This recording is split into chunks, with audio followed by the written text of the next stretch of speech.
아픈 언니를 살리려고 대신 시집을 간 동생이 있습니다. 두 자매는 어려서부터 서로를 끔찍이 아끼는 사이였지요. 그래서 동생은 망설임 없이 언니 대신 가마에 올랐습니다. 얼굴이 똑같으니 들키지 않을 거라 믿었지요.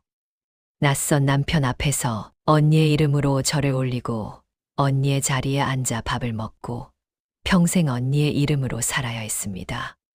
그런데 세월이 흐르고 남편의 마음이 열리기 시작할 무렵 그만 숨겨두었던 편지 한 장이 바람에 날려 남편의 손에 들어가고 맙니다. 그 편지 한 장이 모든 것을 뒤집어 놓았지요. 과연 진실을 알게 된 남편은 어떤 선택을 했을까요? 어서 오세요. 빛의 아담입니다. 구독과 좋아요로 함께 해주시고 어디에서 듣고 계신지 댓글로 알려주세요. 그 자리에 좋은 기운이 스며들기를 기원하겠습니다. 옛날 옛적 조선 남쪽 끝자락에 바닷바람이 드나드는 작은 고을이 하나 있었습니다. 파도가 철썩이는 소리가 담장 너머까지 찰랑거리고 갯바람에 실려온 짭조름한 소금 냄새가 골목 구석구석에 배어있는 곳이었지요. 그 고을의 성은 이씨요. 이름은 학수라 하는 선비 한 사람이 살고 있었습니다. 벼슬이라고는 고을 향교에서 군장 노릇하는 것이 전부였지요. 녹봉이 넉넉할리 만무했습니다. 쌀독이 바닥을 드러내는 날이 한 달에 열흘은 되었고 된장 한 종지에 보리밥을 비벼 먹는 것이 다반사였지요. 그래도 이 선비는 허리띠가 헐거워질지언정 체면과 예의만큼은 목숨처럼 지키는 사람이었습니다. 아침마다 반드시 일관을 정제하고 비록 소매 끝이 해지고 무릎이 다른 도포일지라도 빳빳하게 다려 입었지요. 마을 사람들은 그런 이 선비를 보며 혀를 끌끌 차기도 하고 한편으로는 고개를 끄덕이기도 했습니다. 쌀독은 비어가는데 체면은 무슨 체면이요. 장터에서 나무를 팔던 안악이 수군거렸습니다. 그래도 저 양반 글 읽는 소리만큼은 고을에서 제일 반듯하제. 옆에 서 있던 영감이 고개를 끄덕였지요. 이 선비에게는 슬하의 딸이 둘 있었습니다. 그것도 얼굴이 판박이처럼 똑같은 쌍둥이 자매였지요. 언니의 이름은 연화, 동생의 이름은 연이었습니다. 둘이 나란히 서면 거울을 마주 놓은 것처럼 구분이 되질 않았지요. 눈매도 똑같고 코도 똑같고 볼에 보조개가 패는 것까지 똑같았습니다. 마을 안악들이 장터에서 둘을 마주치면 번번이 고개를 갸웃거렸지요.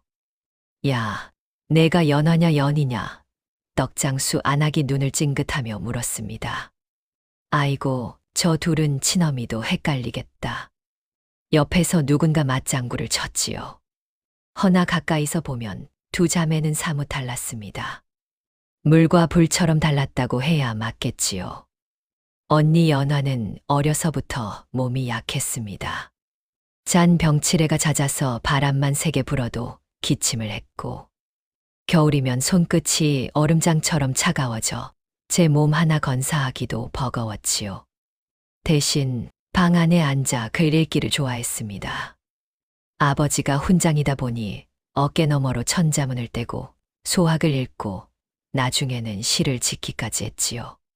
생각이 깊고 말이 적었지만 한 번 입을 열면 어른들도 고개를 끄덕일 만큼 또렷하게 조리가 있었습니다.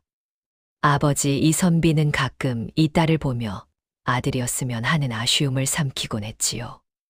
동생 연희는 정반대였습니다. 해가 뜨기 무섭게 마당으로 뛰쳐나갔고 빨래도 하고 물도 길었지요.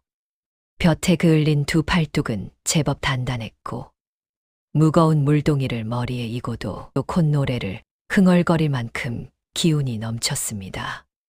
장작을 패는 솜씨는 웬만한 산에 못지않았고 부엌에서 칼질을 하면 무가 일정한 두께로 싹싹 썰려나갔지요. 마음씨 또한 따뜻해서 이웃집 할머니가 아프다 하면 죽을 쏘어 달려가고 동네 꼬마가 길바닥에 주저앉아 울고 있으면 업어서 달래주곤 했습니다. 마을 사람들은 연희를 보며 이렇게 말하곤 했지요. 저 아이는 비단옷 대신 삼배옷이 어울려. 허나 마음만큼은 비단보다 곱구먼. 두 자매는 성격은 달라도 서로를 누구보다 아꼈습니다. 연화가 밤새 기침을 하면 연희가 등을 쓸어주며 곁을 지켰고, 연희가 장작을 패다 손에 피가 맺히면 연화가 먼저 눈시울을 붉히며 헝겊을 찢어 쌈에 주었지요. 둘은 한 이불을 덮고 자면서 밤마다 도란도란 속삭임을 나누었습니다. 연화가 낮에 읽은 시 구절을 읊어주면 연희는 무슨 뜻인지 모르면서도 고개를 끄덕이며 들었지요. 바깥에서는 파도 소리가 자장가처럼 밀려왔고, 방 안에는 두 자매의 나직한 웃음소리만이 촛불처럼 가물가물 이어졌습니다. 그렇게 평온하던 어느 봄날이었습니다. 매화 향기가 담장 위로 살포시 넘어오고, 마당 한쪽에 심어둔 살구나무에 하얀 꽃봉오리가 한껏 부풀어 오르던 그날이었지요. 집 앞에 낯선 전갈이 도착했습니다. 한양에서 보내온 혼서지였지요. 보내온 곳은 다름 아닌 윤참판 댁이었습니다. 이름만 들어도 고을 사람들의 눈이 휘둥그레지는 대갓집이었지요. 한양에 커다란 기와집을 갖고 있고 논밭이 수십 마지기에 이르는 집안이었습니다. 그 집의 외아들에게 연화를 며느리로 삼고 싶다는 내용이었지요. 이선비는 혼서지를 받아들고 한참을 멍하니 서 있었습니다.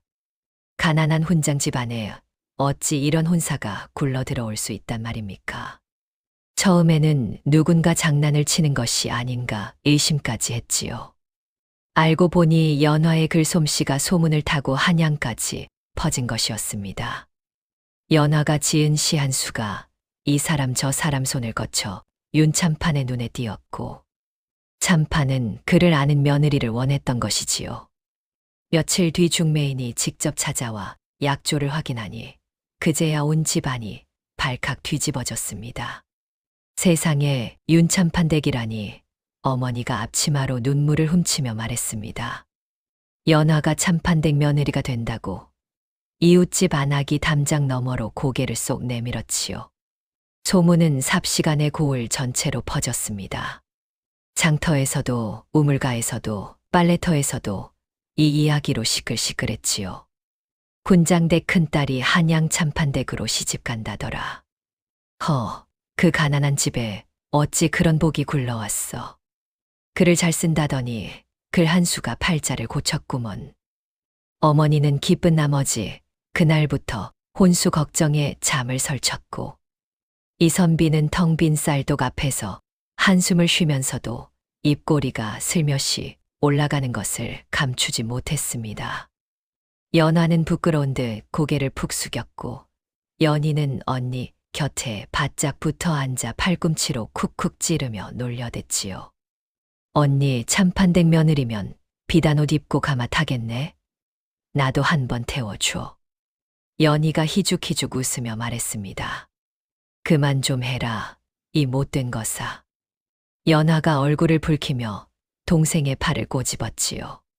집안은 순식간에 혼례 준비로 분주해졌습니다. 이웃 안악들이 찾아와 바느질을 돕고 예단 이야기가 오가고 장터에서는 혼수 물목을 따지느라 바빴지요. 가난한 살림이라 넉넉하지는 못했지만 이웃들이 십시일반으로 보태주고, 어머니가 밤새 바느질을 하며 있는 힘을 다해 혼례 채비를 갖추어 나갔습니다. 허나 기쁨도 잠시였습니다.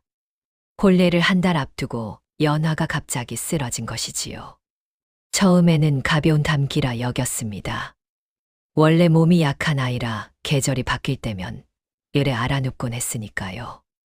허나 이번에는 달랐습니다. 고열이 사흘이 지나도 꺾이지 않았고, 기침은 점점 거칠어져서 가래에 붉은 피가 섞여 나오기 시작했지요. 의원이 급히 달려왔습니다. 연화의 손목 위에 손가락 3개를 가지런히 올려놓고 맥을 짚는데 의원의 미간에 주름이 점점 깊어졌지요. 한참을 짚더니 고개를 천천히 저었습니다. 맥이 고르지 못합니다. 폐에 열이 깊이 들어앉은 듯하니 당분간은 몸을 크게 움직여서는 아니 됩니다. 의원이 무거운 목소리로 말했습니다. 방 안에는 연화의 가쁜 숨소리만 가늘게 이어졌고, 축축하게 젖은 이불에서는 땀 냄새가 은은하게 번지고 있었습니다. 문 밖에서는 어머니의 울음 섞인 한숨이 새어나왔지요. 이선비의 얼굴에서는 아까까지 웃음기가 온데간데 없이 사라져 있었습니다. 연희는 언니의 뜨거운 이마 위에 차갑게 적신 수건을 올려놓으며 입술을 꽉 깨물었지요. 하지만 그때는 아무도 몰랐습니다. 이 병이 한 집안의 운명을 송두리째 뒤흔들 씨앗이 될 줄은 말이지요. 연화의 병세는 며칠이 지나도 나아질 기미가 보이지 않았습니다. 오히려 기침이 더 깊어졌고 밤마다 식은땀에 이불이 흥건하게 젖었지요. 방 안에는 쓴 약 냄새가 코끝을 찌를 듯 가득했고 연화의 거친 숨소리가 얇은 벽 너머까지 가늘게 새어나왔습니다. 어머니는 하루에도 몇 번씩 방문을 열고 딸의 얼굴을 살폈지요. 볼은 점점 말라갔고 눈 밑에는 그늘이 깊게 드리워져 있었습니다. 며칠 전까지만 해도 혼수 바느질을 하며 수줍은 미소를 짓던 얼굴이 맞나 싶을 만큼 앙상해져 있었지요. 뺨에 살이 쪽 빠지고 광대뼈가 도드라져 나와서 마치 다른 사람의 얼굴 같았습니다. 마을 의원이 다시 찾아왔지요. 맥을 짚는 손가락이 한참을 머물렀습니다. 의원은 맥을 짚은 손을 거두며 조심스럽게 입을 열었지요. 솔직히 말씀드리겠습니다. 이 병세로는 한 달 안에 혼례를 치르기 어렵습니다. 좋은 약을 써서 기력을 돋우어야 하는데 그러려면 시일이 꽤 걸리겠습니다. 의원이 고개를 깊이 숙이며 말했습니다. 방 안에 무거운 침묵이 내려앉았지요. 이선비의 손이 부들부들 떨렸습니다. 어머니는 앞치마 자락을 움켜쥔 채 입술을 꽉 깨물었지요. 아무도 먼저 말을 꺼내지 못했습니다. 문제는 병만이 아니었지요. 혼례 날짜는 이미 정해져 있었습니다. 윤참판 댁과 사주단자까지 오간 마당에 혼례를 물리겠다는 말이 어디 쉽게 나올 수 있겠습니까? 그도 그럴 것이 당시에 혼사 약조를 어기는 것은 보통 일이 아니었습니다. 집안의 체면이 완전히 무너지는 것은 물론이거니와 상대 집안의 노여움까지 사게 되면 그 뒷감당은 상상만 해도 끔찍했지요. 더군다나 상대가 윤참판 댁이 아닙니까? 한양에서 내로라 하는 권세가가 노하면 변변찮은 훈장 하나쯤은 파리 목숨이나 다름없었습니다. 참판댁에서 노하시면 어쩌나. 우리 같은 집안이 그 댁 노여움을 어찌 감당한다요. 어머니가 떨리는 목소리로 말했습니다. 벼슬길도 막히겠지요. 아니, 벼슬길이 문제가 아니라 이 고을에서 살아가기가 어려워질 것이요. 이선비가 텅 빈 눈으로 천장을 올려다보며 중얼거렸습니다. 가난하지만 꼿꼿하게 지켜온 집안의 명예가 하루아침에 바스러질 판이었지요. 그 명예라는 것이 대단한 것은 아니었습니다. 그를 가르치는 훈장으로서 마을 사람들에게 고개 숙이지 않고 다닐 수 있는 정도의 체면이었지요. 허나 가난한 선비에게는 그것이 전부였습니다. 그마저 무너지면 아무것도 남는 것이 없었지요. 가족들은 밤새 머리를 맞대고 이야기를 나누었습니다. 어머니는 혹시 약을 빨리 써서 낫게 할 수 없느냐고 물었지만 의원은 그런 약이 있다 해도 값이 수백 냥은 될 것이라 했지요. 쌀독도 비어있는 집안에 수백 냥이라니 하늘의 별을 따라는 소리나 마찬가지였습니다. 혼례를 치르자니 딸이 쓰러질 것이요. 물리자니 집안이 무너질 것이었지요. 이쪽도 저쪽도 낭떠러지였습니다.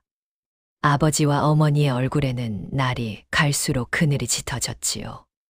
연화는 얇은 벽 너머로 가족들의 이야기를 고스란히 듣고 있었습니다.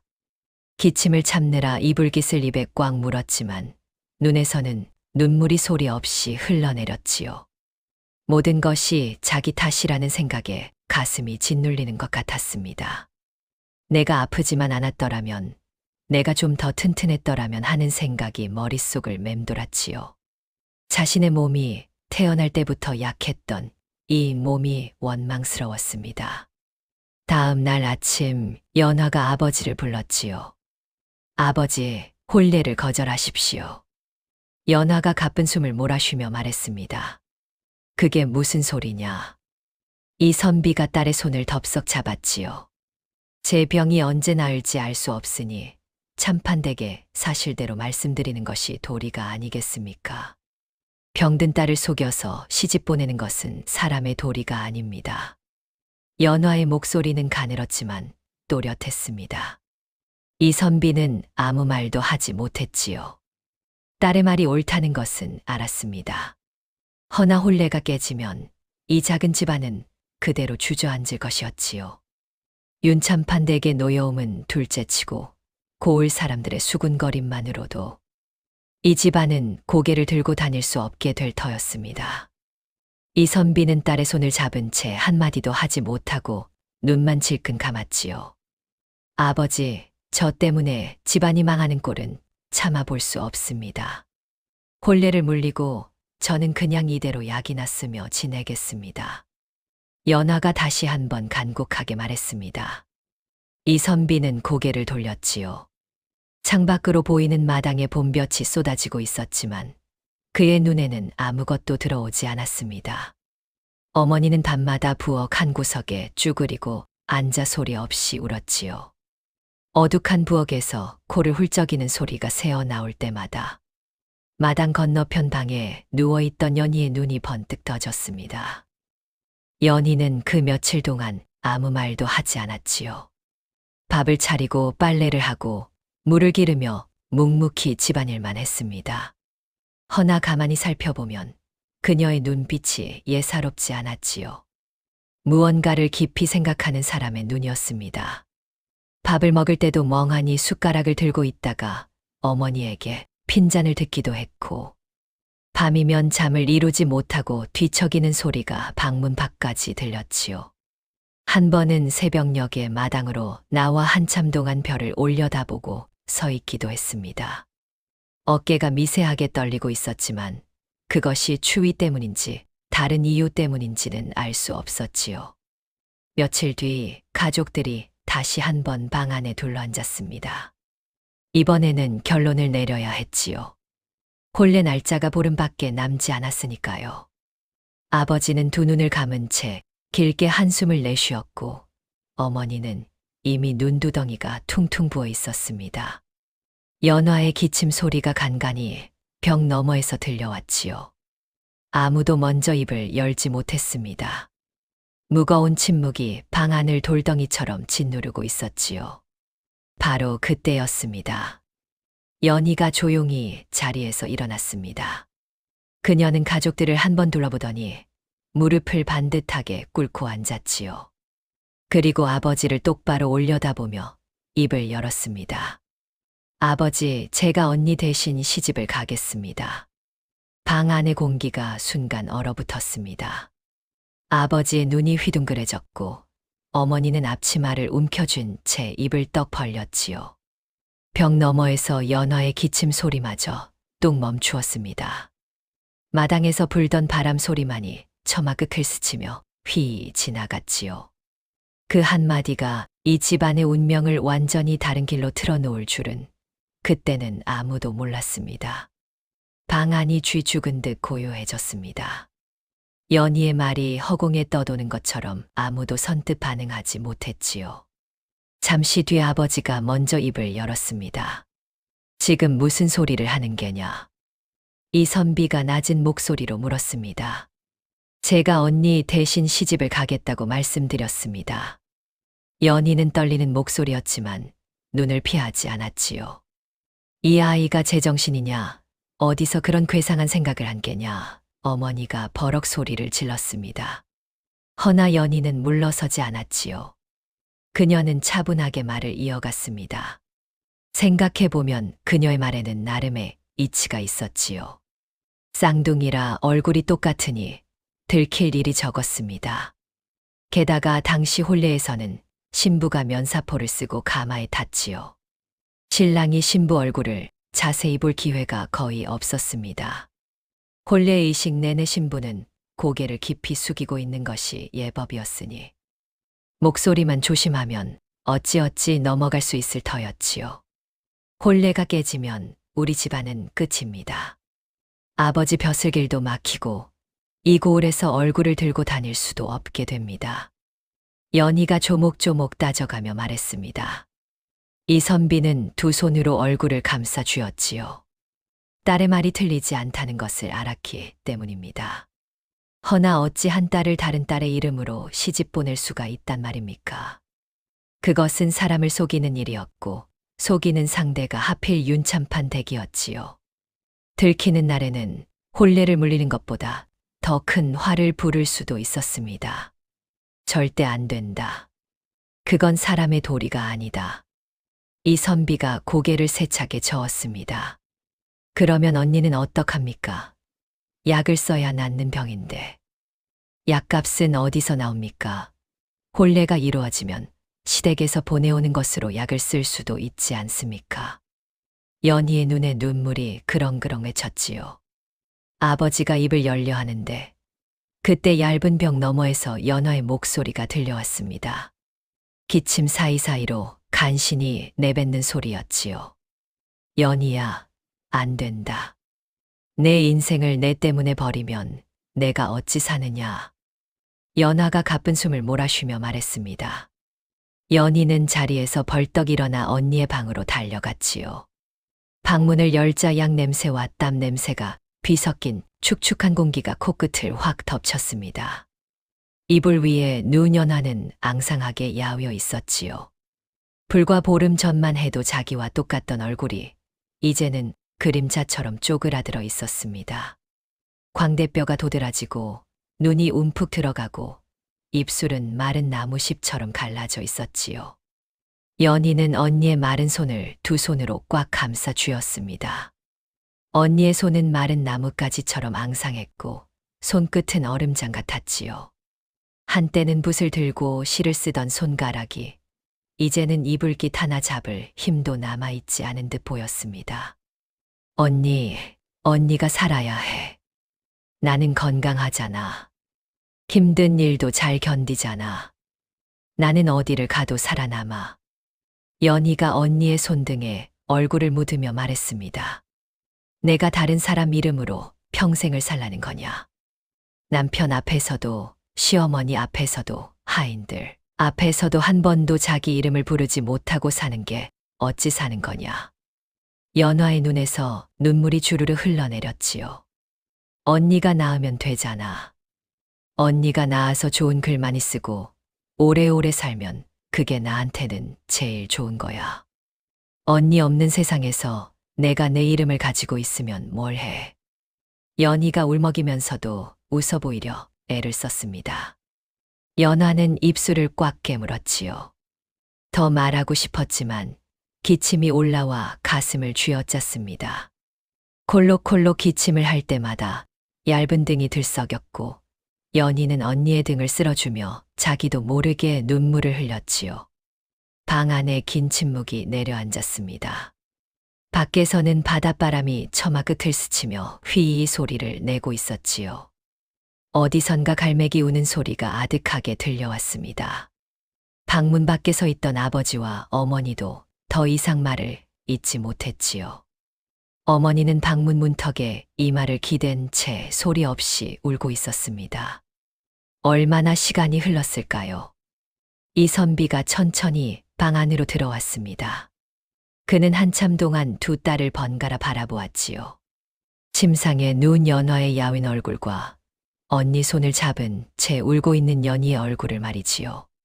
그리고는 고개를 돌려 창밖을 보았습니다. 밤하늘에 별이 총총히 박혀 있었지요. 이선비의 눈가에 눈물 한 줄기가 조용히 흘러내렸습니다. 이 아비가 무능한 탓이다. 돈이 있었더라면 약을 쓸 것이요. 권세가 있었더라면 혼례를 미룰 것이요. 힘이 있었더라면 딸을 이렇게 내몰지 않았을 것인데. 이선비가 갈라진 목소리로 중얼거렸습니다. 그리고 천천히, 아주 천천히 고개를 끄덕였지요. 그 고갯짓 하나에 담긴 무게가 얼마나 무거웠는지 이선비의 어깨가 한꺼번에 푹 꺼져 내렸습니다. 어머니가 그 모습을 보고 털썩 주저앉으며 울음을 터뜨렸지요. 연화는 이불 위에서 소리 없이 흐느꼈습니다. 연희만이 눈물을 닦고 고개를 들었지요. 걱정 마십시오. 잘 해내겠습니다. 연희가 또렷한 목소리로 말했습니다. 며칠 뒤 혼례 준비가 다시 시작되었지요. 연희는 언니의 옷을 입고 언니의 이름을 외우고 언니의 걸음걸이를 흉내냈습니다. 연화는 원래 걸음이 느리고 조용했지요. 연희는 성큼성큼 걷던 버릇을 고쳐 발을 끌듯 천천히 걸었습니다. 말투도 연습했지요. 연화는 말끝이 부드럽고 목소리가 나직했습니다. 연희는 목청이 크고 말이 빠른 편이었지요. 혼잣말로 연화의 말투를 따라하며 몇 번이고 고쳐 말했습니다. 거울 앞에 서면 연화가 서 있는 것과 다를 바가 없었지요. 허나 거울 속 자기 얼굴을 바라보는 연희의 눈에는 두려움과 결연함이 뒤섞여 아른거리고 있었습니다. 혼례날 아침이 밝았습니다. 이른 새벽부터 동네 수탈기 울어대고 부엌에서는 잔치상 준비하는 소리가 달그락달그락 부산하게 들려왔지요. 연희는 곱게 단장을 마치고 가마 앞에 섰습니다. 붉은 치마에 연두색 저고리를 입고 머리에는 족두리를 얹었지요. 아버지는 고개를 돌렸고 어머니는 앞치마에 얼굴을 파묻었습니다. 연희는 잠시 언니의 방 쪽을 돌아보았지요. 방문 사이로 연화의 희미한 눈빛이 보였습니다. 연화는 누운 채로 이쪽을 바라보며 소리 없이 입을 움직였지요. 그 입 모양은 이런 뜻 같았습니다. 미안해. 그리고 고마워. 연희는 고개를 살짝 끄덕이고 돌아섰지요. 다녀오겠습니다. 연희가 낮은 목소리로 말하고 가마에 올라탔습니다. 가마가 들려 올려지는 순간 발밑에서 자갈 밟히는 소리가 서걱서걱 들려왔지요. 가마 틈새로 스며든 봄바람이 연희의 볼을 스쳤습니다. 매화 향기가 은은하게 코끝에 닿았다가 이내 사라졌지요. 차갑기도 하고 따뜻하기도 한 참으로 이상한 바람이었습니다. 그렇게 연희는 언니의 이름으로 시집길에 올랐습니다. 이 선택이 앞으로 얼마나 크고 깊은 파란을 불러올지 가마 안에서 두 손을 꼭 모으고 있던 연희도 꿈에 몰랐지요. 혼례 행렬이 윤참판 댁대문 앞에 도착했습니다. 대문이 활짝 열리자 안쪽에서 풍악 소리가 둥둥 울려 퍼졌지요. 북소리와 피리 소리가 뒤섞여 귓속을 울렸습니다. 마당에는 붉은 등이 줄줄이 걸려 있었고 기름진 음식 냄새가 바람을 타고 코끝까지 훅 밀려왔지요. 가난한 훈장 집안에서는 구경조차 못해 본 풍경이었습니다. 마당 하나만 해도 친정집 전체보다 넓었고 기와 지붕은 하늘을 찌를 듯 높았지요. 연희는 가마 안에서 조용히 숨을 고르고 있었습니다. 심장이 목구멍까지 올라온 것 같았지요. 두 손을 꽉 쥐니 손바닥에 땀이 축축하게 배어 나왔습니다. 가마 틈새로 보이는 풍경이 눈에 들어왔지만 머릿속에서는 온갖 걱정이 빙빙 돌고 있었지요. 혹시 걸음걸이가 어색하면 어쩌나, 말실수를 하면 어쩌나, 누군가 얼굴을 자세히 들여다보면 어쩌나 하는 생각들이 꼬리에 꼬리를 물었습니다. 가마 문이 열리고 하인의 손이 내밀어졌지요. 연희는 떨리는 다리를 억지로 다잡으며 가마에서 내렸습니다. 발이 땅에 닿는 순간 다리가 후들거렸지만 이를 악물고 걸었지요.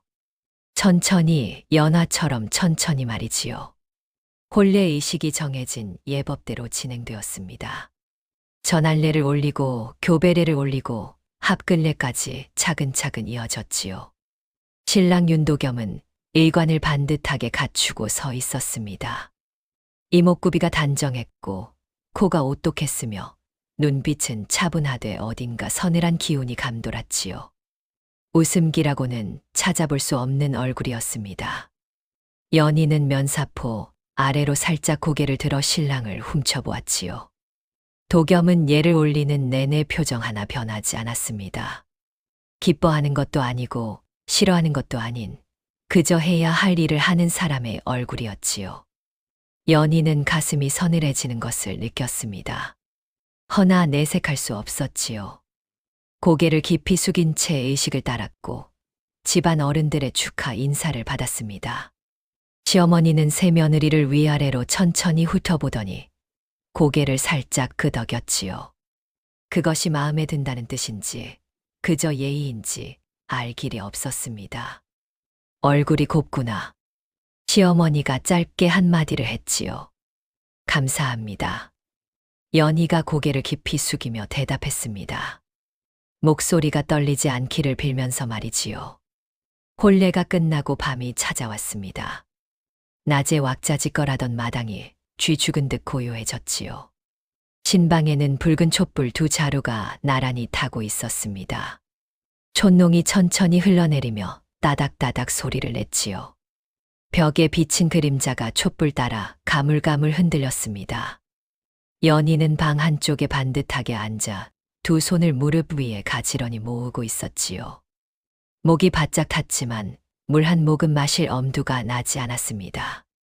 잠시 뒤 방문이 소리 없이 열렸습니다. 도겸이 들어왔지요.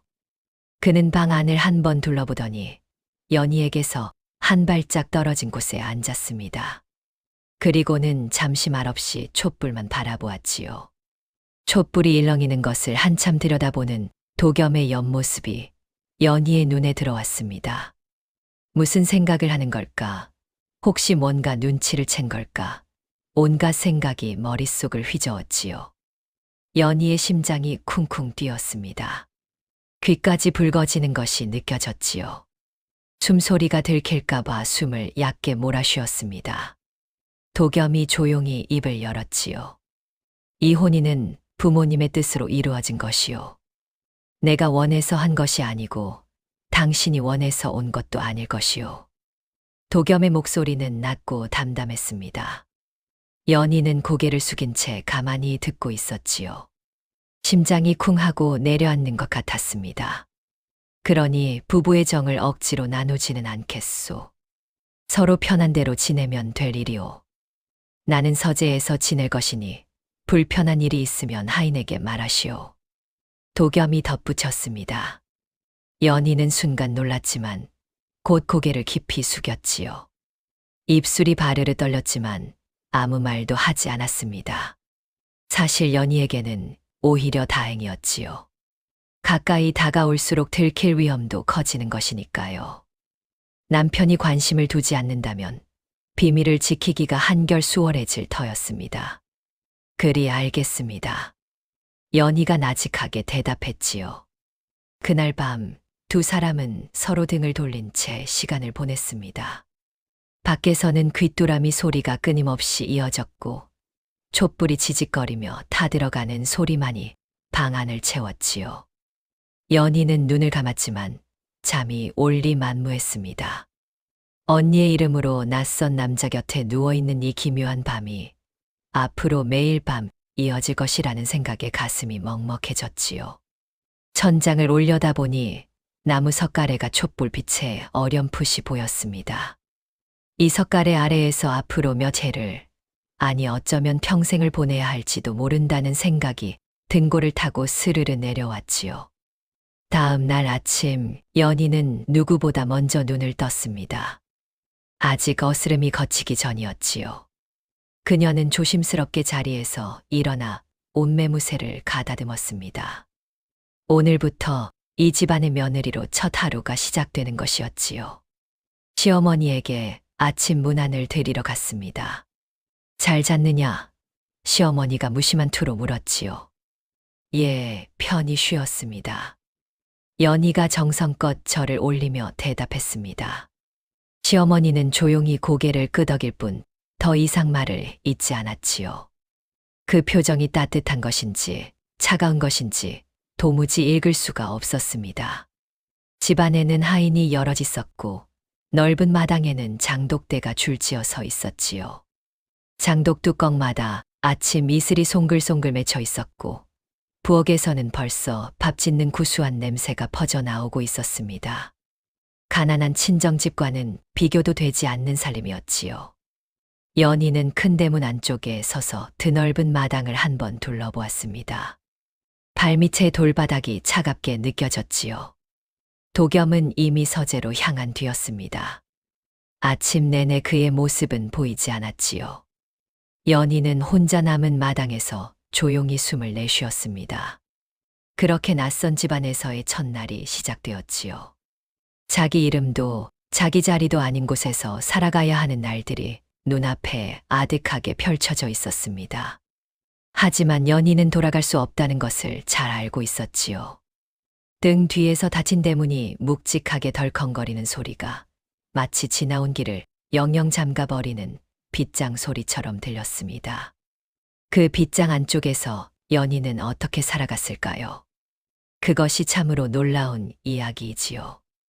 연희는 매일 새벽 닭이 울기도 전에 눈을 떴습니다.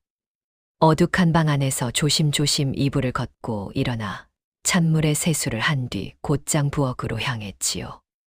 부엌 아궁이에 불을 지피면 마른 장작이 타닥타닥 소리를 내며 타올랐고 차가웠던 부엌 바닥이 천천히 온기를 머금기 시작했습니다. 아궁이에서 올라오는 연기 냄새가 코끝을 간지리고 장작이 탈 때 나는 나무 향이 부엌 안을 가득 채웠지요. 하인들은 처음에 눈이 휘둥그레졌습니다. 양반과 며느리가 직접 부엌에 들어서는 일은 흔치 않았지요. 더군다나 참판대 같은 대갓집에서는 말입니다. 며느리는 안방에 앉아 하인에게 시키는 것이 당연한 일이었지요. 아니, 아씨가 왜 여기까지 나오셨습니까? 부엌 일은 저희가 할 것인데요. 부엌 대기가 놀라 손을 내저었습니다. 일이 많은데 손이 모자라지 않아요? 나도 거들겠습니다. 연희가 소매를 걷어붙이며 말했지요. 그도 그럴 것이 연희는 원래 직접 부엌 일을 하던 사람이었습니다. 친정에서는 새벽마다 물을 깃고 장작을 패고 솥에 밥을 짓는 것이 하루의 시작이었지요. 투박한 두 손에는 칼자국도 있고 불에 대인 흔적도 있었습니다. 손에 밴 습관은 비단 옷을 입었다고 해서 하루아침에 사라지는 것이 아니었지요. 연희는 쌀을 씻고 나무를 다듬고 국을 끓이는 일까지 직접 거들었습니다. 그녀가 칼질을 하면 무가 일정한 두께로 싹싹 썰려 나갔고 콩나물을 다듬는 손놀림은 하인들보다도 빨랐지요. 김이 모락모락 피어오르는 솥 앞에서 간을 보는 모습은 대갓집 며느리라기보다는 영락없이 부엌에서 잔뼈가 굵은 안악의 솜씨였습니다. 하인들은 처음에 어리둥절해하다가 나중에는 슬슬 고마워하기 시작했지요. 며느리가 일을 거들어주니 한결 수월해진 것이었습니다.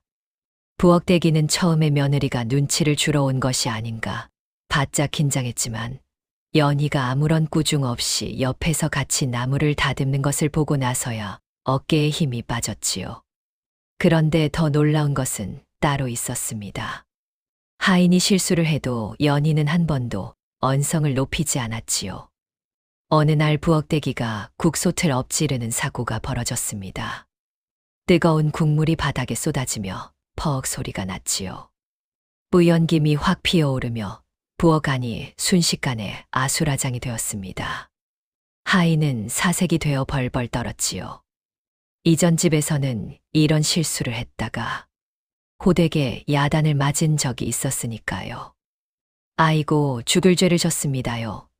제가 손이 미끄러져서 그만 부엌대기가 바닥에 납작 엎드렸습니다. 다치지는 않았어요? 어디 손 좀 보여보세요. 뜨거운 것에 대면 큰일이에요. 연희가 먼저 하인의 손을 잡아 살폈지요. 그 모습을 본 다른 하인들이 서로 눈짓을 나누었습니다. 이 집에 들어온 며느리 중에 저런 사람은 처음이라는 눈빛이었지요. 야, 새 마님 보셨어. 솥을 엎질렀는데 화를 안 내셨다더라. 마당을 쓸던 하인이 나직하게 속삭였습니다. 진짜요? 다른 집들은 숟가락 하나 잘못 놓아도 쥐 잡듯이 잡는다는디. 빨래를 널던 하인이 고개를 갸웃했지요. 연희는 집안 살림을 하나하나 익혀 나갔습니다. 장독대의 간장과 된장 상태를 살피고 장독 뚜껑에 빗물이 들어가지 않았는지 확인하고 마당 구석에 쌓인 땔감의 양이 줄어들면 미리 하인에게 알려 보충하게 했지요. 찬거리가 떨어지기 전에 미리 챙겨 두었고 절기에 맞추어 김장 준비도 빈틈없이 해 나갔습니다. 소리 소문 없이 움직이되 빠뜨리는 것 하나 없었지요. 시어머니는 그 모습을 말없이 지켜보고 있었습니다. 매일 아침 연희가 문안 인사를 드리러 오면 시어머니는 고개를 살짝 끄덕일 뿐 별다른 말을 하지 않았지요. 허나 그 눈빛이 조금씩 아주 조금씩 달라지고 있다는 것을 연희는 느끼고 있었습니다. 남편 도겸은 여전히 서재에 틀어박혀 글 공부에만 매달려 있었지요. 과거 시험을 준비하고 있다는 것을 나중에야 알게 되었습니다. 아침이면 서재로 들어가고 저녁이 되어서야 나왔지요. 연희와 마주치는 시간은 식사 때뿐이었고 그마저도 몇 마디 나누지 않았습니다. 밥상을 들여놓으면 묵묵히 수저를 들고 다 먹으면 조용히 일어설 뿐이었지요. 수저 놓는 소리, 밥그릇에 물 따르는 소리만이 두 사람 사이를 채웠습니다. 연희는 그것이 서운하지 않다고 하면 거짓말이었을 것이지요. 허나 그녀는 내색하지 않았습니다. 애초에 자기 혼례가 아니었으니까요. 이 집에서 자기가 해야 할 일은 남편의 마음을 얻는 것이 아니라 들키지 않고 며느리 노릇을 해내는 것이었습니다. 계절이 바뀌기 시작했지요. 봄볕이 뜨거워지더니 매미 소리가 귀를 찢을듯 울어대는 여름이 왔습니다. 부엌 가궁이 앞에 앉으면 땀이 비 오듯 쏟아졌지요. 그리고 다시 선선한 바람이 불어오는 가을이 되었습니다. 마당의 감나무에 빨간 감이 주렁주렁 달렸고 장독대 위로 떨어진 낙엽이 바스락바스락 소리를 냈지요. 집안 사람들의 눈빛이 달라지고 있었습니다. 하인들은 이제 연희를 마음에서 우러나 존중하기 시작했고 시어머니의 얼굴에도 가끔 옅은 미소가 번지곤 했지요. 허나 도겸만은 달라지지 않았습니다. 여전히 말을 아꼈고 여전히 서재에서 나오지 않았지요. 연희는 그것을 담담하게 받아들이며 하루하루를 보냈습니다. 밤이 깊어지면 연희는 방 안에 혼자 앉아 조용히 편지를 썼지요. 붓 끝에 먹물을 묻혀 한 글자 한 글자 정성껏 적어 내려갔습니다. 먹하는 소리가 사각사각 방 안에 울렸고 창호지 너머로 달빛이 흐릿하게 스며들었지요. 편지에는 단 한 가지 내용만 담겨 있었습니다. 언니, 몸은 좀 어떠하오? 그 편지는 믿을 만한 하인 편에 친정으로 보내졌지요. 연희는 편지를 보낼 때마다 창밖을 한참이나 바라보곤 했습니다. 친정 쪽 하늘에 별이 떠 있으면 괜히 마음이 놓이는 것 같았지요. 그런데 연희는 몰랐습니다. 이 편지가 훗날 자신의 모든 비밀을 한꺼번에 쏟아내는 단서가 될 줄은 말이지요. 친정에서 답장이 왔습니다. 연희는 방문을 꼭 닫고 편지를 펼쳤지요. 종이 위에 어머니의 삐뚤빼뚤한 글씨가 눈에 들어왔습니다. 글을 잘 모르는 어머니가 아버지 대신 직접 쓴 것이었지요. 글씨가 삐뚤어지고 획이 흐트러진 것이 어머니가 울면서 썼다는 것을 한눈에 알 수 있었습니다. 손끝이 미세하게 떨렸지요. 편지의 내용은 이러했습니다. 연화의 기침은 여전하고 간간이 피가 섞여 나온다는 것이었지요. 의원이 좋은 약을 쓰면 나을 수 있다고 했으나 약값이 만만치 않아 이러지도 저러지도 못하고 있다는 이야기였습니다. 편지 끝에는 어머니의 한마디가 덧붙어 있었지요. 내 걱정은 마라. 어미가 어찌어찌 해볼 것이다. 연희는 그 한 줄을 읽고 편지를 가슴에 꼭 안았습니다. 어머니가 어찌어찌 해보겠다는 말이 곧 아무런 방법이 없다는 뜻이라는 것을 연희는 잘 알고 있었지요. 방 밖에서 하인들이 오가는 발소리가 들렸지만 연희의 귀에는 아무것도 들어오지 않았습니다. 머릿속에는 오직 한 가지 생각뿐이었지요. 언니를 살려야 한다는 것이었습니다. 연희는 자리에서 일어나 반다지 앞으로 갔지요. 서랍을 열자 비단 보자기에 쌓인 무언가가 나왔습니다. 혼례 때 시댁에서 받은 은비녀였지요. 달빛 아래에서 은은하게 빛나는 것이 제법 값어치가 나가 보였습니다. 비녀를 손바닥 위에 올려놓자 차가운 금속의 촉감이 피부에 와닿았지요. 연희는 비녀를 한참 들여다보았습니다. 시어머니가 직접 건네주던 날의 장면이 떠올랐지요. 너도 이제 우리 집안 사람이니라. 이것은 우리 집안 며느리에게 대대로 물려주는 것이다. 시어머니가 그때 그렇게 말했었습니다. 연희의 눈가가 뜨거워졌지요. 자기가 받을 자격이 없는 물건이었습니다. 이 비녀의 진짜 주인은 언니 연화였지요. 허나 오래 망설이지 않았습니다. 비녀를 조심스럽게 품에 넣고 다음 날 믿을 만한 하인을 불렀지요. 이것을 장터에 가져가서 팔아주겠소. 그리고 그 돈으로 이 약재를 구해서 친정에 보내주시오. 연희가 비녀를 내밀며 말했습니다. 하인은 눈이 동그래졌지요. 아씨, 이건 혼례 때 마님이 주신 것이 아닙니까? 이걸 파시면 큰일이지요. 하인이 놀라 되물었습니다. 아무에게도 말하지 말아 주시오. 부탁입니다. 친정에 아픈 사람이 있소. 연희가 두 손을 모아 간곡히 말했지요. 하인은 고개를 갸웃거리면서도 며느리의 간절한 눈빛에 결국 비녀를 가져갔습니다. 며칠 뒤 약이 친정에 도착했다는 소식이 왔지요. 연화가 약을 먹기 시작했다는 이야기도 함께 들려왔습니다. 연희는 그 소식을 듣고 처음으로 가슴을 쓸어내렸지요. 허나 안도는 잠시뿐이었습니다. 편지는 계속 왔고 그때마다 약이 더 필요하다는 내용이 적혀 있었지요. 연화의 병은 한두 첩약으로 나을 만큼 만만한 것이 아니었습니다. 좋은 약을 꾸준히 써야 했고 그러려면 돈이 계속 들었지요. 연희는 또 반다지를 열었습니다.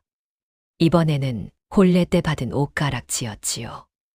맑은 연초록빛 옥이 손바닥 위에서 촛불빛에 반짝 빛났습니다. 손가락에 한 번 끼워보지도 못한 것이었지요. 미안합니다. 연희가 작게 중얼거렸습니다. 누구에게 하는 말인지는 자기도 알 수 없었지요. 옷가락지도 장터로 나갔고 그 돈은 고스란히 친정으로 보내졌습니다. 그 다음에는 비단 저고리를 풀었지요. 혼례 때 곱게 지어 입었던 분홍빛 저고리였습니다. 비단결이 손끝에 미끄럽게 닿았지요. 또 그 다음에는 은장도를 내놓았습니다.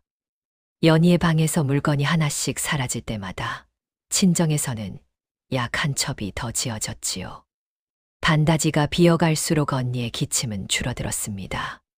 시댁에서는 아무도 눈치채지 못했지요.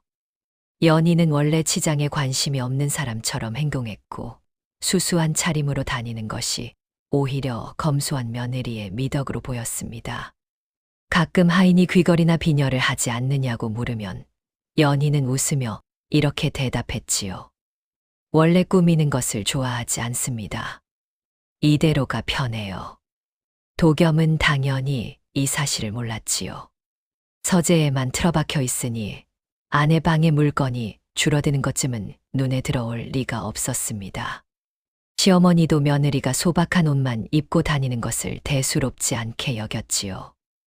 연희는 밤이면 홀로 방에 앉아 편지를 읽고 또 읽었습니다. 촛불이 지직거리며 타들어가는 소리만이 방 안을 채웠지요. 편지를 가슴에 안고 눈을 감으면 친정집 방 안에서 기침하고 있을 언니의 모습이 떠올랐습니다. 이불에 파묻혀 숨을 헐떡이던 언니의 앙상한 얼굴이 눈앞에 아른거렸지요. 그러면 코끝이 시큰해지며 눈물이 볼을 타고 흘러내렸습니다.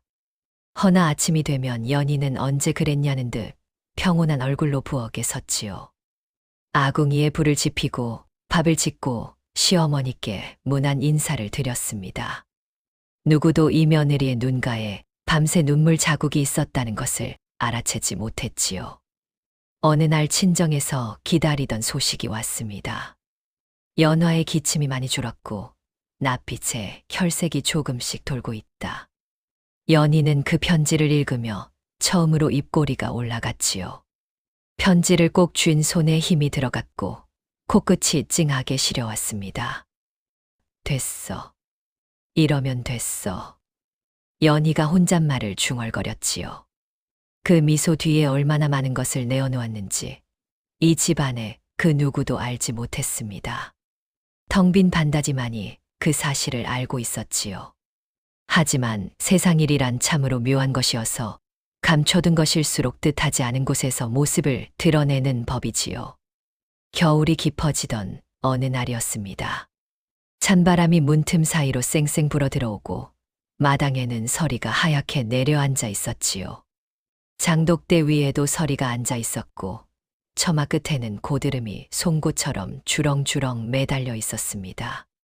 숨만 내쉬어도 입김이 뿌연 안개처럼 피어오르는 뼈까지 시린 날이었지요. 그날 아침 시어머니가 자리에서 일어나지 못했습니다. 하인이 문안 인사를 드리러 갔다가 시어머니의 이상을 눈치채고 부랴부랴 달려왔지요.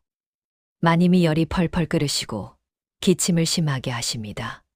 말씀도 제대로 못 하시겠다 하십니다. 하인이 다급한 목소리로 말했습니다. 집안이 순식간에 발칵 뒤집어졌지요. 의원이 급히 불려왔습니다.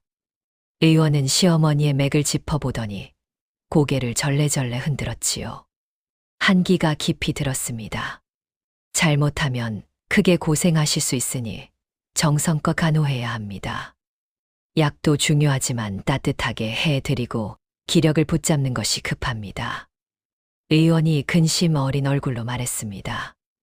연희는 의원의 말이 끝나기가 무섭게 시어머니 곁으로 달려갔지요. 아무도 시키지 않았습니다. 그저 몸이 저절로 움직인 것이었지요. 친정에서 언니를 간호하던 버릇이 몸에 깊이 배어 있었던 것입니다. 아픈 사람의 곁을 지키는 일, 약을 다리는 일, 죽을 끓이는 일, 이마에 수건을 올려주는 일은 연희에게 익숙한 일이었지요. 연희는 곧장 부엌으로 향했습니다. 약탕관에 물을 붓고 약재를 넣으면 쓴 냄새가 부엌 가득 건졌지요. 약탕관 뚜껑 사이로 김이 모락모락 피어올랐고 잘록잘록 끓는 소리가 부엌 안을 채웠습니다. 불 조절을 하며 앉아있으면 아궁이의 온기가 얼굴을 덮였지요. 연희는 그 따뜻한 기운 속에서 친정집에서 언니 약 다리던 날들을 떠올렸습니다. 그때와 똑같은 냄새, 똑같은 소리였지요. 다른 것이라면 그때는 언니의 이름을 부를 수 있었다는 것뿐이었습니다. 약이 다 다려지면 사발에 조심스럽게 따랐지요. 뜨거운 사발을 두 손으로 감싸 쥐고 시어머니 방으로 향했습니다. 시어머니는 이불을 턱까지 끌어올린 채 누워 있었지요. 얼굴이 핏기 없이 하얗고 이마에는 땀이 송글송글 맺혀 있었습니다. 입술은 바싹 말라 갈라져 있었지요. 어머니, 약 잡수셔야 합니다. 제가 받쳐 드리겠습니다. 연희가 조심스럽게 시어머니의 등을 받쳐 일으키며 말했지요. 시어머니는 힘겹게 눈을 떴습니다. 약사발을 받아 한 모금 마시더니 얼굴을 찡그렸지요. 쓴맛이 입안 가득 퍼지는 것 같았습니다. 너무 쓰시지요? 조금만 참으셔야 합니다. 이것을 넘기셔야 기력이 돌아옵니다. 연희가 등을 천천히 쓸어주며 말했습니다. 밤이 되자 연희는 죽을 끓였지요. 흰쌀에 참기름을 한 방울 떨어뜨려 볶다가 물을 부으면 고소한 냄새가 부엌 안을 감싸 돌았습니다. 약해진 입맛에도 넘어갈 수 있도록 부드럽게 또 부드럽게 저어가며 끓였지요. 죽이 다 되면 그릇에 담아 식지 않게 보자기로 감싸 들고 시어머니 방으로 갔습니다. 시어머니에게 죽을 한 숟가락씩 떠서 먹이고 이마에 젖은 수건을 올리고 이불을 여며 주었지요. 하인들이 교대하겠다고 했지만 연희는 고개를 저었습니다. 괜찮습니다. 제가 곁에 있겠습니다. 밤에 열이 오를 수 있으니 누군가 곁에 있어야 합니다. 연희가 담담하게 말했지요. 그렇게 하루가 지나고 이틀 지났습니다. 연희는 잠을 거의 자지 못했지요. 새벽녘에 시어머니의 기침 소리가 들리면 벌떡 일어나 등을 두드려 주었고 열이 오르면 수건을 갈아 주었습니다. 아침이면 약을 다리고 낮이면 죽을 끓이고 밤이면 이마를 짚어보며 열을 살폈지요. 눈 밑에 그늘이 짙어지고 입술이 갈라져도 연희는 자리를 뜨지 않았습니다. 사흘째 되던 밤이었지요. 연희가 시어머니의 이마를 짚어보니 열이 한결 내려가 있었습니다. 숨소리도 고르게 돌아왔지요. 시어머니의 얼굴에 약간의 혈색이 돌기 시작한 것이 촛불 아래에서도 보였습니다. 연희는 그제야 힘이 풀리며 시어머니 곁에 앉은 채 스르르 눈이 감겼지요. 고개가 앞으로 꾸벅꾸벅 떨어졌지만 손은 여전히 시어머니의 이불깃을 잡고 있었습니다. 다음 날 의원이 다시 찾아왔지요. 이게 어찌 된 일입니까? 훨씬 나아지셨습니다. 누가 이리 정성껏 간호한 것이오? 의원이 놀라며 고개를 끄덕였습니다. 집안 사람들이 안도의 숨을 내쉬었지요. 시어머니의 병세가 안정된 것이었습니다. 며칠 뒤 시어머니가 자리에서 일어나 앉았지요. 아직 기력이 완전히 돌아온 것은 아니었지만 목소리에 힘이 실리기 시작했습니다. 시어머니는 연희를 불렀지요. 이리 와 앉거라. 시어머니가 나직하게 말했습니다. 연희가 다가가 무릎을 꿇자 시어머니가 마른 손을 뻗어 연희의 손을 잡았지요. 거칠고 투박하지만 따뜻한 손이었습니다. 참으로 속 깊은 아이로구나. 내가 아니었으면 이 늙은이가 어찌 되었을지 모르겠다. 시어머니가 연희의 손을 꽉 쥐며 말했지요. 연희는 고개를 숙인 채 아무 말도 하지 못했습니다. 눈물이 차오르는 것을 들킬까봐 입술을 꽉 깨물었지요. 시어머니에게 칭찬을 받는 것이 기쁘면서도 동시에 가슴이 찔렸습니다. 자기는 속이고 들어온 사람이었으니까요. 그 소식은 금세 집안에 퍼졌지요. 하인들 사이에서 며느리 이야기가 입에서 입으로 전해졌습니다. 마님 약을 밤새 다리셨다면서 잠도 안 자고 사흘을 꼬박 곁에 계셨다더라. 저런 며느리가 어디 또 있겠냐. 도겸도 그 이야기를 들었습니다. 서재에서 나오다가 하인들의 수군거림이 귀에 들어온 것이지요. 그는 잠시 걸음을 멈추었습니다. 그리고 마당 건너편에서 빨래를 걷고 있는 연희의 뒷모습을 물끄러미 바라보았지요. 지금까지 한 번도 유심히 보지 않았던 사람이었습니다. 허나 그날은 이상하게도 눈길이 오래 머물렀지요. 연희는 빨래를 거두며 하인과 무슨 이야기인가를 나누고 있었고 나직한 웃음소리가 바람결에 실려왔습니다. 겨울 햇살이 연희의 어깨 위에 부드럽게 내려앉아 있었지요. 도겸은 자신도 모르게 한 발짝 다가섰다가 멈추었습니다. 가슴 한구석에서 이름 모를 감정이 스며드는 것을 느꼈지만 그것이 무엇인지는 아직 알지 못했지요. 두 사람 사이의 거리가 아주 조금 보이지 않을 만큼 조금 줄어들고 있었습니다. 하지만 가까워질수록 위험한 것이 있었지요. 연희가 품고 있는 비밀은 여전히 그 자리에 고스란히 남아 있었으니까요. 해가 지난 어느 가을날이었습니다. 늦가을 바람이 마당의 낙엽을 사정없이 몰아치던 날이었지요. 은행나무에서 떨어진 노란 잎사귀가 마당을 온통 뒤덮고 있었고 바람이 불 때마다 바스락바스락 소리를 내며 이리저리 굴러다녔습니다. 하늘은 높고 맑았지만 바람은 제법 차갑게 볼을 스쳤지요. 도겸은 서재에서 책을 덮고 나왔습니다. 글공부에 지친 머리를 식힐 겸 마당을 한 바퀴 돌 생각이었지요. 과거 시험이 얼마 남지 않아 매일 밤늦도록 책을 읽고 있었는데 그날따라 글자가 눈에 들어오지 않았습니다. 마루를 지나 안채 쪽으로 걸음을 옮기는데 연희의 방문이 반쯤 열려 있는 것이 눈에 들어왔지요. 연희는 부엌에 나가 있었는지 방 안에는 아무도 없었습니다. 바람이 한 줄기 불어오더니 문틈 사이로 들이치며 방 안에 무언가를 날려보냈지요. 하얀 종이 한 장이 펄럭이며 마루 위에 사뿐히 내려앉았습니다. 도겸은 무심코 허리를 굽혀 그것을 집어들었지요. 바람에 날린 물건이니 원래 자리에 돌려놓으려 했습니다. 그런데 종이를 집어드는 순간 거기 적힌 글씨 한 줄이 눈에 먼저 들어와 버렸지요. 연희야, 내가 대신 시집가 준 덕분에 언니는 이만큼 나았다. 도겸의 손이 멈추었습니다. 심장이 한 박자 뛰는 것을 잊은 듯 했지요. 다시 한번 그 줄을 읽었습니다. 눈이 틀리지 않았지요.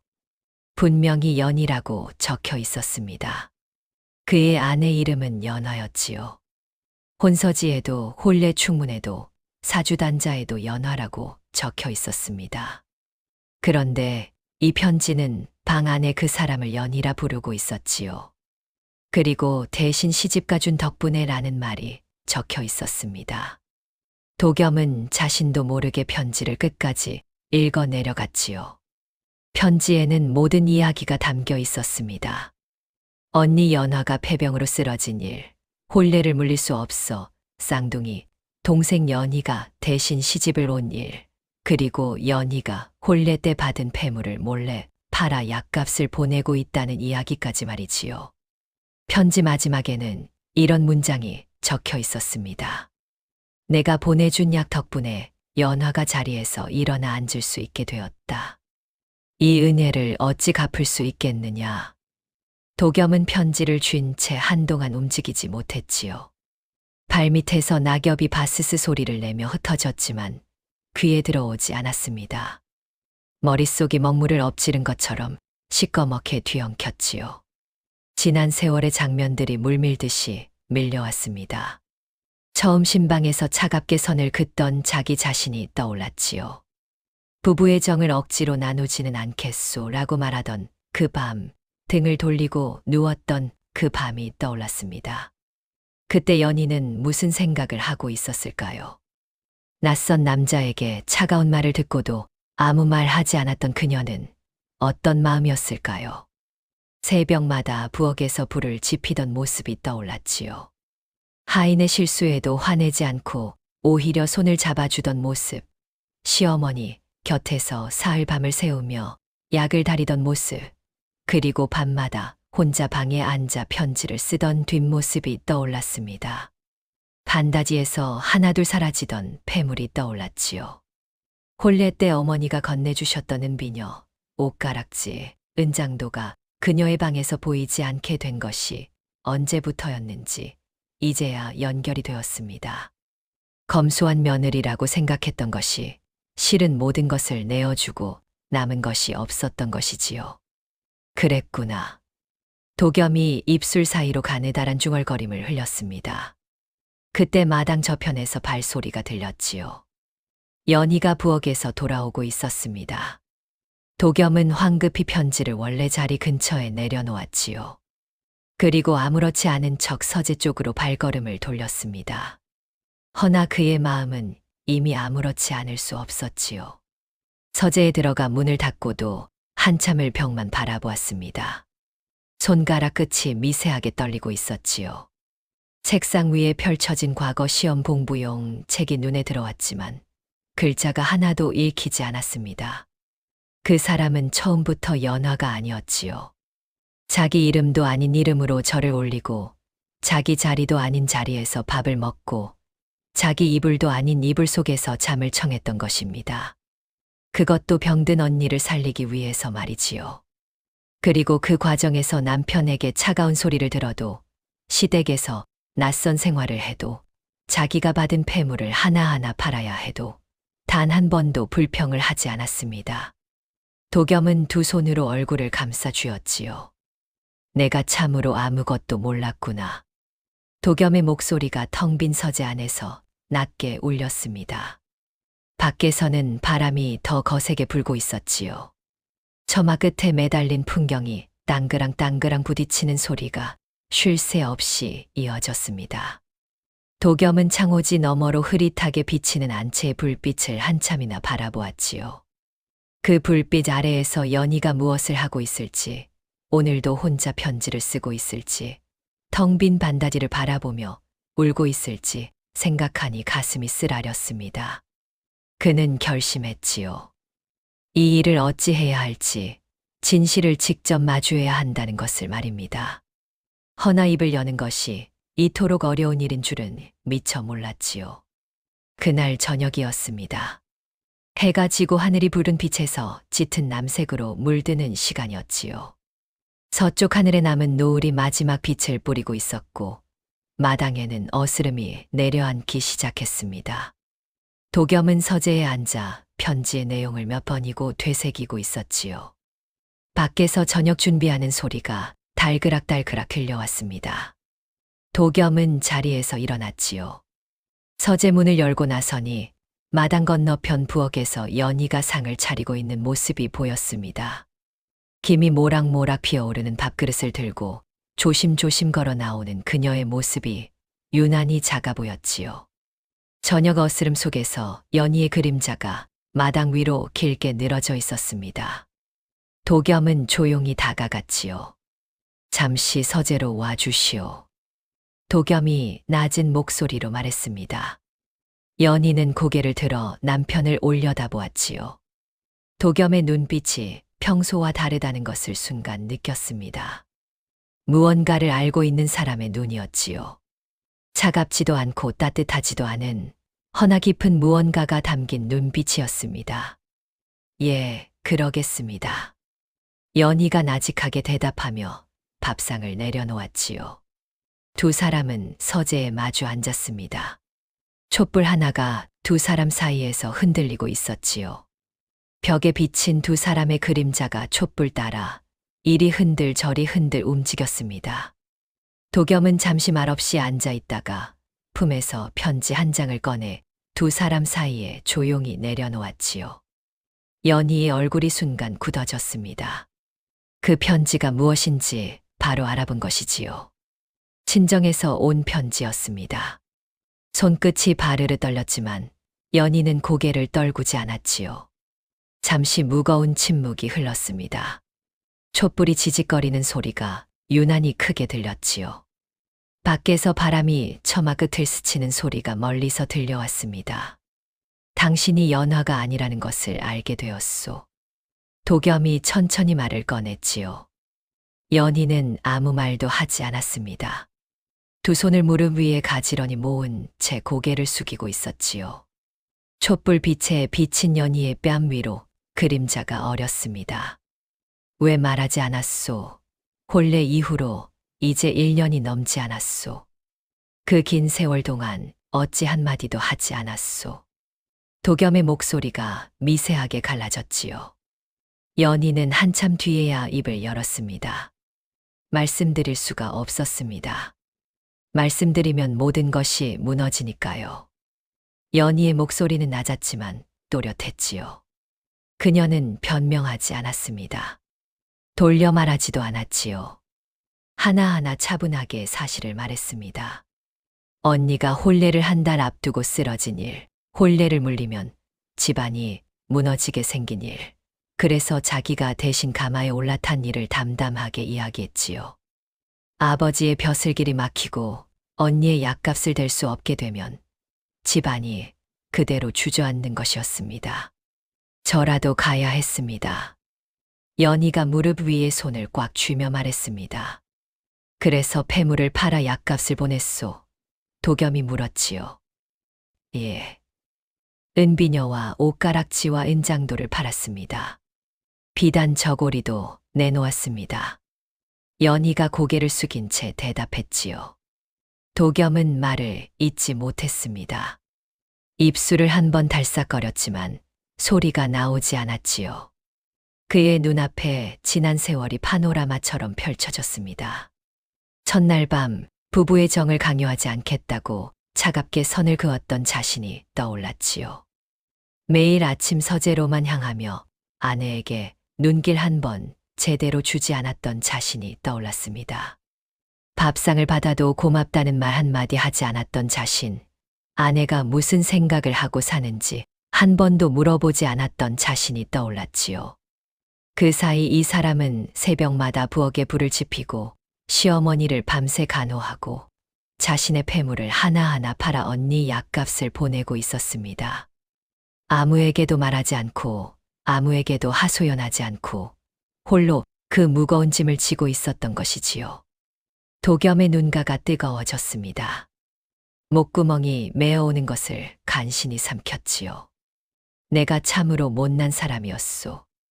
당신이 얼마나 힘들었는지, 얼마나 외로웠는지 한 번도 들여다보지 못했소. 도겸이 갈라진 목소리로 말했습니다. 연희는 고개를 저었지요. 못난 것은 거짓말을 한 저입니다. 서방님은 아무 잘못이 없습니다. 서방님은 처음부터 솔직하셨지요. 연희가 조용히 대답했습니다. 그리고 천천히 자리에서 일어났지요. 연희는 도겸을 향해 깊이 절을 올렸습니다. 이마가 바닥에 닿을 만큼 깊은 절이었지요. 거짓된 이름으로 이 댁에 들어온 죄 용서를 빌겠습니다. 이제 언니의 병도 나아가고 있으니 저는 물러나는 것이 도리입니다. 그동안 거둬주신 은혜 평생 잊지 않겠습니다.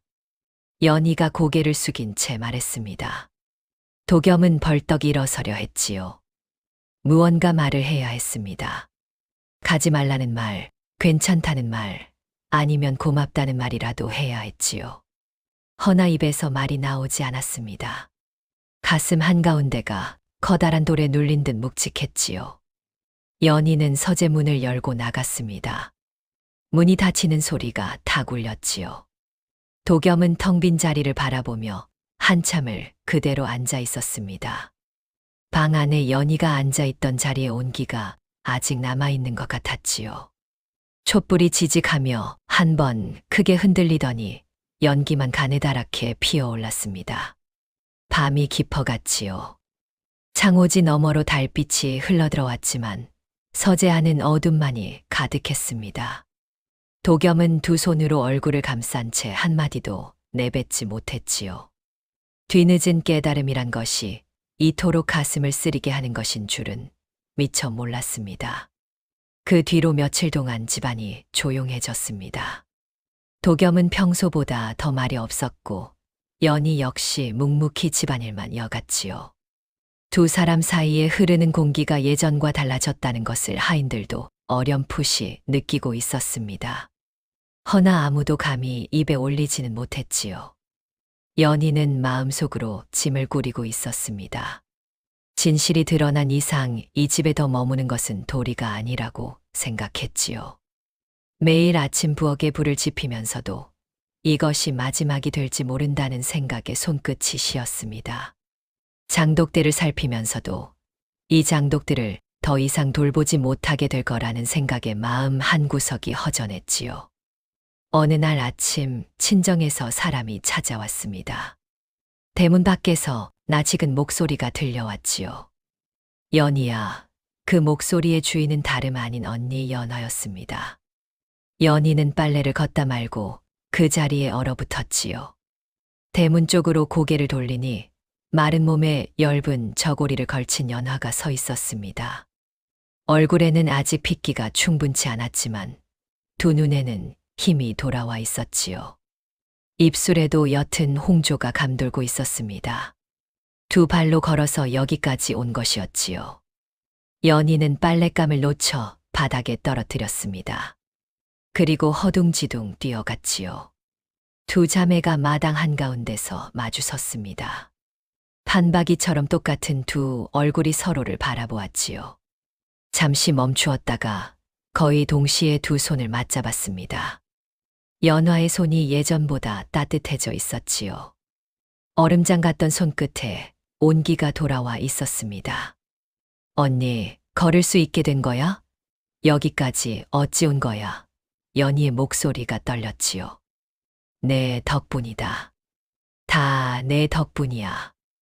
내가 보내준 약이 없었으면 나는 그 겨울을 넘기지 못했을 거다. 연화가 동생의 손을 꼭 쥐며 말했습니다.